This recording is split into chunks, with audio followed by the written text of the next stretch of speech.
स्वागत है आप सभी का आपके अपने YouTube चैनल सिरस्वा स्टडी 2.0 में। तो दोस्तों, आज के इस सेशन में हम चर्चा करने वाले हैं रीट साइंस मैथ की अनुमानित कट ऑफ क्या रहने वाली है। साथ ही साथ हम ये भी चर्चा करेंगे कि रीट साइंस मैथ में कौन से ऐसे पर्सन हैं जो डिलीट होने वाले हैं, और ये वो डिलीट पर्सन हैं जिनकी वजह से मेरिट में काफ़ी उतार चढ़ाव आने वाला है। और ये पर्सन ऐसे पर्सन हैं जो टॉप स्कोर बच्चे हैं, उन सभी के ये पर्सन सही हुए हैं। फिर भी ये पर्सन ऐसे हैं कि ये सभी पर्सन डिलीट होने वाले हैं। और आज की अनुमानित कट ऑफ का आधार मैंने जो रीट L2 साइंस में पर्सन डिलीट होने वाले हैं, उसके बाद उनके अंकों को सभी पर्सनों में बांट के फिर अनुमानित कट ऑफ क्या रहने वाली है, इस प्रकार मैंने अनुमानित कट ऑफ को बताया है। तो चलिए दोस्तों, सबसे पहले बात करते हैं कि साइंस मैथ में कौन से ऐसे पर्सन हैं जो डिलीट होने वाले हैं। तो चलिए दोस्तों, बात करते हैं डिलीट होने वाले प्रश्नों में सबसे पहले पर्सन की। 28 नंबर प्रश्न में लिखा है कि किसी एक माध्यम में अनुदैर्ध्य ध्वनि तरंग का वेग उसके प्रत्यास्थ गुणों और जड़त्व गुणों पर निर्भर करता है। कुछ सामान्य पदार्थों में ध्वनि के वेग के अनुसार सही घटते हुए क्रम में व्यवस्थित कीजिए। अभी इसमें सरकार ने ऑप्शन माना है DBCAE, ऑप्शन नंबर ए, जबकि इसका सही ऑप्शन होगा AECBD, जो इनमें किसी में भी नहीं है। तो ये पर्सन 100% डिलीट होने वाला है, जहाँ पे एल्यूमिनियम में सबसे, उसके बाद स्टील में, उसके बाद तांबा, पानी और हाइड्रोजन, इस प्रकार से होगा। तो इसके प्रमाणिक स्रोत के लिए कक्षा 9वीं की NCERT की जो साइंस की बुक है उसमें साफ साफ लिखा हुआ है कि एल्यूमिनियम में सबसे ज़्यादा है, उसके बाद में स्टील में है, उसके बाद में ब्रास, उसके बाद में पानी और उसके बाद में हाइड्रोजन। 9वीं कक्षा की जो NCERT की बुक है साइंस की, उसके पेज नंबर 167 पे ये चीज़ लिखी हुई है। तो ये पर्सन 100% डिलीट होने वाला है। चलिए बात करते हैं अगले पर्सन पर। अगला प्रश्न है, कोपेन के राजस्थान के जलवायु क्षेत्रों के वर्गीकरण के संबंध में निम्न कथनों पर विचार कीजिए। प्रश्न नंबर 48, जहाँ पे सरकार द्वारा इसका उत्तर सी माना गया है, ACD, जबकि आप लोगों को भी पता है कि DBW जो ऑप्शन है वो थॉर्नवेट के जलवायु वर्गीकरण में है, और सरकार द्वारा इसको सही भी माना गया है। और सरकार ने प्रश्न पूछा है कि कोपेन के, तो ये पर्सन 100% डिलीट होने वाला है, क्योंकि कोपेन में DBW नहीं आता है, ये थॉर्नवेट का है।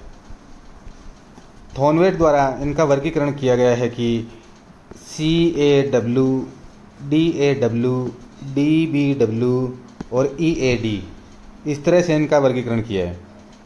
तो ये पर्सन 100% डिलीट होने वाला है। चलिए बात करते हैं अगले पर्सन पर। अगला प्रश्न है 69, जहाँ पे पूछा है नीचे दिए गए तत्वों के उनके गलनांक के अनुसार बढ़ते हुए क्रम में व्यवस्थित करें। तो सरकार द्वारा जहाँ उत्तर इसका डी माना गया है, CDBA, जबकि इसका उत्तर होगा CDAB, क्योंकि ऑर्गन में सबसे कम 83.8 केल्विन होता है, उसके बाद फॉस्फोरस में 317.3 केल्विन होता है, उसके बाद सोडियम में 370.9 केल्विन होता है, और मैग्नीशियम में 923.15 केल्विन होता है। तो ये पर्सन भी 100% डिलीट होने वाला है। यदि ये ऑप्शन इनमें किसी में भी होता तो ये पर्सन चेंज हो सकता था, लेकिन किसी में भी ये ऑप्शन नहीं है, इसकी वजह से ये 100% डिलीट होने वाला है। चलिए बात करते हैं अगले पर्सन पर।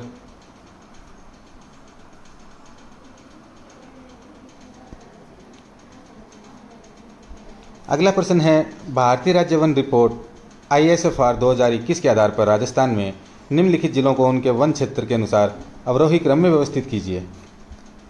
जहां पे सरकार का इसका उत्तर माना गया है ए ऑप्शन DBCA, जबकि 2021 की वन रिपोर्ट के अनुसार 12 में 2553 स्क्वायर किलोमीटर है, उसके बाद अलवर में 1195 स्क्वायर किलोमीटर है, उसके बाद बांसवाड़ा में 1028 स्क्वायर किलोमीटर है, और अजमेर में 585 स्क्वायर किलोमीटर है। तो ये पर्सन भी 100% डिलीट होने वाला है। और चलिए बात करते हैं अगले पर्सन पर।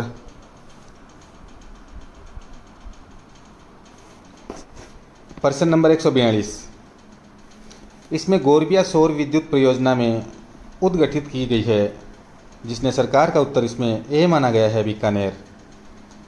अभी ये प्रश्न मुझे तो 50-50 लग रहा है कि शायद इसको डिलीट करें या ना करें, क्योंकि अभी आरपीएससी में भी इस प्रकार का प्रश्न पूछा गया था, तो वहीं पे भी बीकानेर का उत्तर इसको सही माना है। और केंद्रीय नवीनीकरण ऊर्जा मंत्री जब आए थे तब इसका उद्घाटन किया गया था, तब भी बीकानेर ही बताया गया है। हालांकि पीआईबी राजस्थान की जो साइट है वहाँ पे आपको यहाँ पे गोरबिया सौर विद्युत परियोजना फलौदी में उद्घाटित की गई है, इस प्रकार लिखा हुआ है। यदि विद्यार्थी चाहें तो इसको पीआईबी राजस्थान की वेबसाइट से जाके इसको रीट लगा सकते हैं। बाकी सरकार इसमें बीकानेर माना है। आरपीएससी के जो प्रश्न आए थे उसमें भी इसको बीकानेर ही माना है। तो ये प्रश्न मुझे 50-50 लग रहा है और शायद हो सके ये चेंज भी ना हो। बाकी रिजल्ट आने के बाद अगर याचिका लगाना चाहे तो पीआईबी राजस्थान की वेबसाइट से जाके वहाँ पे डाउनलोड करके आप इसमें याचिका लगा सकते हैं। तो दोस्तों मेरी नज़र में तो ये 4 प्रश्न ऐसे थे जो 100% डिलीट होने वाले हैं। तो दोस्तों ये चारों प्रश्न इस प्रकार के प्रश्न हैं जो डिलीट होने वाले भी हैं, और ये प्रश्न उन बच्चों के लगभग बच्चों के सही हैं जो टॉप स्कोरर हैं। मैं ये नहीं कहता कि जिनके कम नंबर हैं या जो करके नहीं आए हैं या उनके सही नहीं हैं, उनके भी सही हैं, लेकिन जो टॉप स्कोरर हैं, बहुत से बच्चों को पूछा है, उन सभी के ये प्रश्न सही हैं और ये डिलीट होने वाले हैं। हालांकि इनको फ़ायदा तो मिलेगा, लेकिन उतना ज़्यादा फ़ायदा नहीं मिलता है, क्योंकि जिस प्रकार से रूल आया है इनके नंबर सभी में डिवाइड करके बांटे जाते हैं। गलत प्रश्न होता है उसमें भी डिवाइड होता है, सही प्रश्न होता है उसमें भी डिवाइड होता है, और अपने जो प्रश्न सही सही होते हैं उनमें ही हमें फ़ायदा मिलता है। तो चलिए दोस्तों अब बात करते हैं अनुमानित कट ऑफ क्या रहने वाली है। जी हाँ दोस्तों, ये वो प्रश्न हैं जो 100% डिलीट होने वाले हैं, और इनमें जो गोरबिया वाला है उसको मैं 50-50 इसलिए मान के चलता हूँ कि आरपीएससी में भी इसका उत्तर बीकानेर माना है, और जो केंद्रीय नवीनीकरण ऊर्जा मंत्री जो आए थे उस समय भी गोरबिया बीकानेर में ही बताया गया था। राजस्थान पीआईबी की जो वेबसाइट पे है वहां पे इसको फलौदी बताया गया है। बाकी सभी प्रश्न ऐसे प्रश्न हैं जो 100% डिलीट होने वाले हैं। तो चलिए दोस्तों अब चर्चा करते हैं साइंस मैथ की अनुमानित कट ऑफ क्या रहने वाली है। तो दोस्तों कट ऑफ बताने से पहले हम चर्चा कर लेते हैं साइंस मैथ में कितनी सीटें हैं। सबसे पहले सामान्य श्रेणी की बात करें तो सामान्य श्रेणी में सामान्य सीटें 246 हैं, सामान्य महिला की 70 सीटें हैं, विधवा महिला की 28 सीटें हैं, तलाकशुदा महिला की 7 सीटें हैं और एक्स सर्विसमैन की 43 सीटें हैं।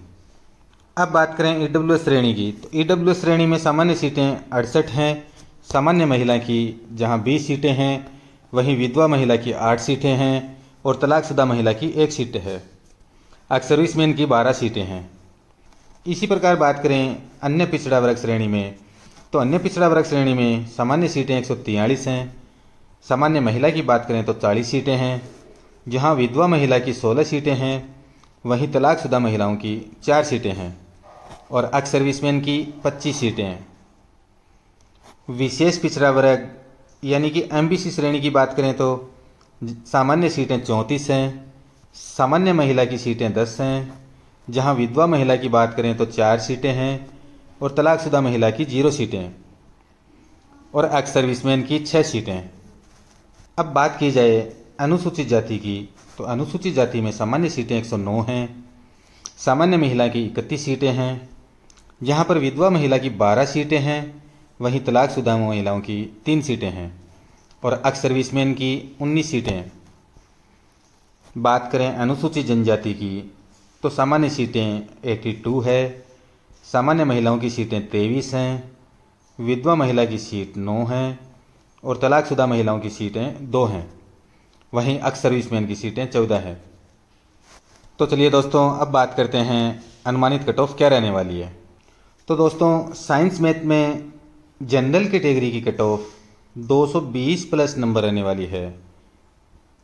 यहाँ पे मैंने डिलीट प्रश्नों के बाद उनके अंक भार को बाकी प्रश्नों में बांट के कितने नंबर बनते हैं उस हिसाब से मैंने नंबरों को बताया है, क्योंकि प्रश्नों में तो वही बात है कि अभी किसी दो बच्चों के 95 नंबर बन रहे हैं, हो सकता है एक बच्चे के 2% डिलीट हो जाएं, या फिर हो सकता है जो दूसरा बच्चा है उसका 1% सही हो जाए, एक डिलीट हो।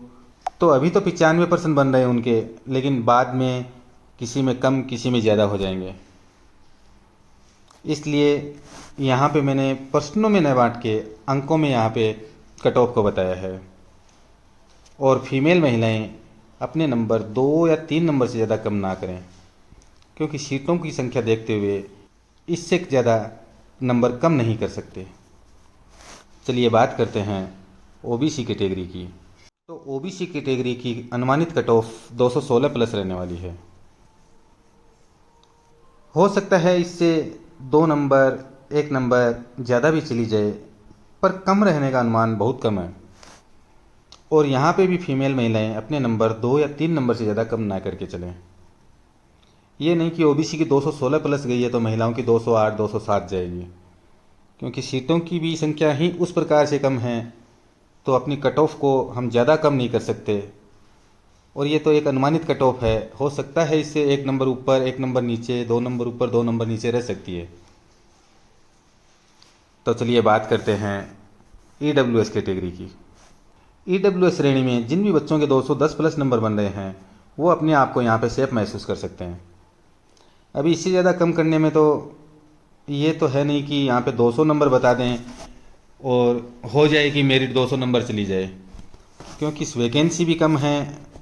इस प्रकार 210 नंबर यहाँ पे अनुमानित कट ऑफ को बताया गया है। यहाँ पे फीमेल महिलाएं अपने नंबर 3 या 4 नंबर से ज़्यादा कम ना करें। चलिए बात करते हैं अगली कैटेगरी पर। तो एमबीसी कैटेगरी में जिनके भी 204 205 नंबर बन रहे हैं वो अपने आप को सेफ महसूस कर सकते हैं। हो सकता है एमबीसी कैटेगरी में 1-2 नंबर और ऊंची नीची हो जाए, लेकिन नीचे रहने की संभावनाएं यहाँ पे कम है। मेरिट प्लस में जाने वाली है, माइनस में रहने का तो बहुत ही कम अनुमान है कि यहाँ से नीची मेरिट आ जाए। और एमबीसी में महिलाएं अपने नंबर 4 या 5 नंबर से ज़्यादा कम ना करें। एमबीसी की महिलाएं 201 202 अगर जिनके भी नंबर बन रहे हैं तो वो अपने आप को यहाँ पे सेफ महसूस कर सकती हैं। चलिए बात करते हैं अगली कैटेगरी पर। तो एससी कैटेगरी में जिनके भी 195 प्लस नंबर बन रहे हैं वो अपने आप को यहाँ पे सेफ महसूस कर सकते हैं। और फीमेल महिलाएं अपने नंबर 5 नंबर से ज़्यादा कम न करें। चलिए बात करते हैं अगली कैटेगरी पर। एसटी अनुसूचित जनजाति की जो भी जितने भी बच्चे हैं, अगर 190 प्लस नंबर बन रहे हैं या इससे ज़्यादा नंबर बन रहे हैं तो वो अपने आप को यहाँ पे सेफ महसूस कर सकते हैं।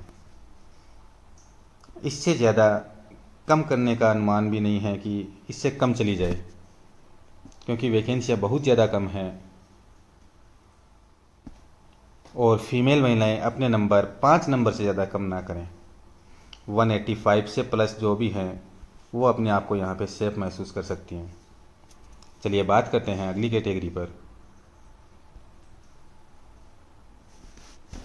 अब बात करते हैं तलाकशुदा कैटेगरी में।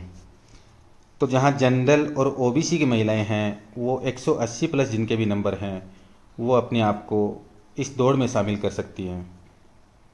और ईडब्ल्यूएस महिलाएं 150 जिनके नंबर बन रहे हैं वो अपने आप को यहाँ पे सेफ महसूस कर सकती हैं।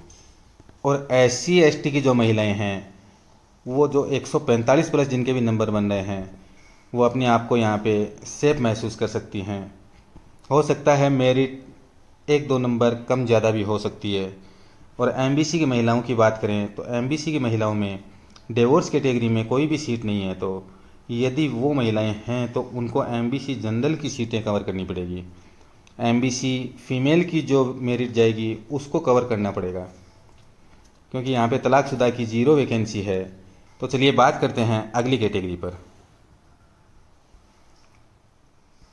अब बात करें विधवा श्रेणी में, तो जिन भी जनरल और ओबीसी की महिलाओं के 120 प्लस नंबर बन रहे हैं उनका सबसे सेफ स्कोर है 120 प्लस।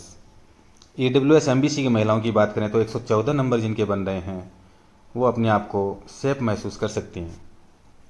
विधवा श्रेणी में SC/ST कैटेगरी की बात करें तो 108 नंबर जिनके बन रहे हैं वो यहाँ पे शामिल हो सकती हैं, क्योंकि इससे कम नंबर जाने पे तो 35% जो आरक्षण है उससे बाहर हो जाओगे, क्योंकि कम से कम 35% अनिवार्य है अंक लाना। जनरल OBC के लिए, EWS MBC के लिए 40% का मिनिमम क्राइटेरिया है और SC/ST कैटेगरी की महिलाओं के लिए 35% का क्राइटेरिया है। चलिए बात करते हैं अगली कैटेगरी पर। अब बात करें एक्स सर्विसमैन की, तो एक्स सर्विसमैन में जिन भी एक्स सर्विसमैन के 45+% सही बन रहे हैं, क्योंकि एक तरह से देखा जाए तो 52.50 जिनके भी परसेंट सही होते हैं वो इस दौड़ में शामिल होते हैं।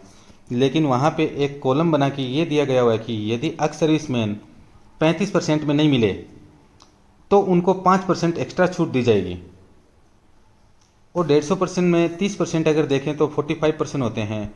जिन भी एक्स सर्विसमैन के 45% सही हैं वो रीट मेन साइंस मैथ में सफल एक्स सर्विसमैन है। इससे नीचे आने पर असफल घोषित कर दिया जाएगा। अब बात करें PH कैटेगरी की, तो जहां LDCP 165+ जिनके भी नंबर बन रहे हैं वो रीट मेन साइंस मैथ की दौड़ में शामिल हैं। HI के लिए 120 नंबर हैं, जिनके भी बन रहे हैं वो अपने आप को सेफ महसूस कर सकते हैं। VI के लिए 108, 110 नंबर, क्योंकि 108 मिनिमम क्राइटेरिया है, उसको तो पास करना ही पड़ेगा।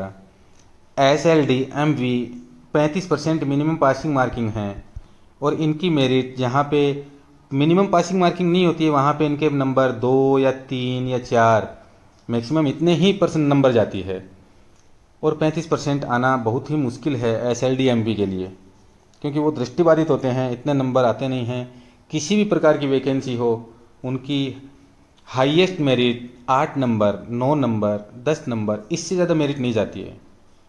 तो इनकी सीटें आप खाली मानकर ही चलें, क्योंकि किसी भी SLD MV के इतने नंबर नहीं बनते हैं। और स्पोर्ट्स पर्सन के लिए बात करें तो जिनके भी 70+% सही हो रहे हैं वो अपने आप को रीट मेंस की दौड़ में शामिल कर सकते हैं।